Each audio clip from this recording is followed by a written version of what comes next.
మనసుకు తగిన మారు మనసు కలిగిన ఫలము ఫలించుడి. సో కాబట్టి ఈరోజు ఈ ఫలాలు అని మనం మాట్లాడుకుంటే, మొట్టమొదట ప్రతి ఒక్కరూ కూడా ఫలించాల్సిన ఫలం ఏంటి?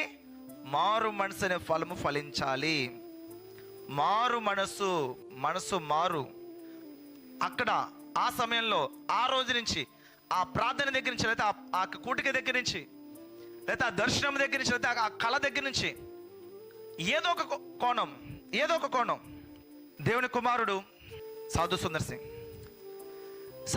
సింగ్ గారు క్రైస్తవ మిషనరీలో చదువుకున్నారు. కానీ ఈ క్రిస్టియానిటీ అంటే చాలా ఎక్కువ వ్యతిరేకత కలిగిన వ్యక్తి.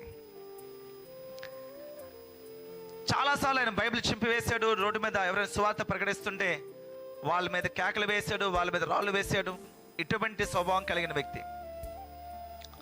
ఒకరోజు తన స్థితిగతుల్లో, లేకపోతే తన వ్యక్తిగతంగా, కుటుంబంగా చాలా నలిగిపోయిన స్థితి తను ఎదుర్కొన్నాడు. అలా నలిగిపోయిన స్థితి, ఇక నా జీవితము వ్యర్థము అన్న స్టేజ్కి వచ్చేసింది. అతను ఎదుర్కొన్న సమస్య, లేదా ఆ స్థితి, నలిగిపోయిన స్థితి, ఇక నా జీవితం వ్యర్థము అని అనుకున్నాడు. చివరి ప్రయత్నముగా ఒక గదిలోకి వెళ్ళిపోయాడు. తన గది, ఆ గది రైల్వే స్టేషన్కి చాలా దగ్గరగా ఉంటుంది. రైల్వే ట్రాక్ కూడా చాలా దగ్గరగా ఉంటుంది. తాను ఉదయకాలము సరిగ్గా 4 గంటలకి ఆ ట్రైను ఆ మార్గంలో వస్తుంది. నేను ఇంకా అందులో పడి చనిపోతాను. కానీ ఈ లోపల తనకి తెలిసిన, తనకి పరిచయం ఉన్న వారి యొక్క దేవుడు యొక్క ఫోటోలన్నీ కూడా ఏం చేస్తున్నారు? దేవుని యొక్క సన్నిధిలో తను ఆ ఫోటోలన్నీ పెట్టుకొని చివర యేసుప్రభు ఫోటో పెట్టారంట. యేసుప్రభు ఫోటో పెట్టినప్పుడు అందరినీ కూడా మొక్కారంట. దేవుని యొక్క సన్నిధిలో ప్రార్థన చేస్తారంట. ఆయా దేవుళ్ళకి ఆయా విధానాల్లో ప్రార్థన చేస్తున్నారంట, మొక్కుతున్నారంట, ఏవేవో తను తెలిసిన దేవుళ్ళందరూ కూడా.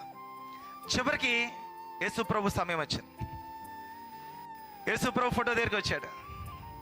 ఎందుకంటే యేసుప్రభుని చాలా అసహించుకున్న వ్యక్తి, బైబిల్ పరిశుద్ధ గ్రంథాన్ని అనేక మార్లు చింపిన వ్యక్తి, కాల్చిన వ్యక్తి. ఇప్పుడు అదే దేవుడికి ప్రార్థన చేయాలంటే ఇష్టపడట్లేదు. కానీ ఇక తన జీవితం అయిపోతుంది. ఇంకెందుకు అనవసరమైన ఈగోలకు వెళ్ళిపోయి ఇష్టపడట్లేదు. ఇంక ఇష్టపడితే ఏముంది, ఏదైతే ఏముంది, నా జీవితమే అంతమైపోతుంది, చచ్చిపోతున్నాను, ఇంకా నాకు అయిష్టం ఇంకోటి ఇంకేం లేదు అని చివరిగా తనకు తెలిసి తెలియని ప్రార్థన యేసుప్రభు వారి దగ్గరికి వచ్చి ప్రార్థన చేశాడంట. ఆ ఫోటో దగ్గరికి వచ్చి ప్రార్థన చేశాడు. ఫోటోలో ఏముండదు కానీ తన విశ్వాసాన్ని బట్టి అక్కడ ప్రభు కార్యం చేశాడు. అలా ప్రార్థన చేయడం ప్రారంభించాడు. వెంటనే ఆ గదిలోనికి గొప్ప వెలుగుతోటి శిలువ మీద నుంచి యేసుక్రీస్తు ప్రభు వారు సుందర్ సింగ్ అని మాట్లాడేశారు. ఇది తనకు తానుగా యేసుక్రీస్తు ప్రభు నిజమైన దేవుడని తనకు తానుగా తెలుసుకున్నాడు. లేకపోతే దేవుడు తనకు తానుగా నేనే లోకరక్షకుడని తన కుమారుని కనపరుచుకున్నాడు. ఈ 2 అంశాలు కూడా. అంటే నేను చెప్పేది ఏంటంటే, దేవుడు వాక్యం ఏంటంటే, మారు మనసు అనే ఫలము అంటే లైఫ్ టర్నింగ్ పాయింట్. ఒక బ్రేక్ ఉంటుంది ఒకటి.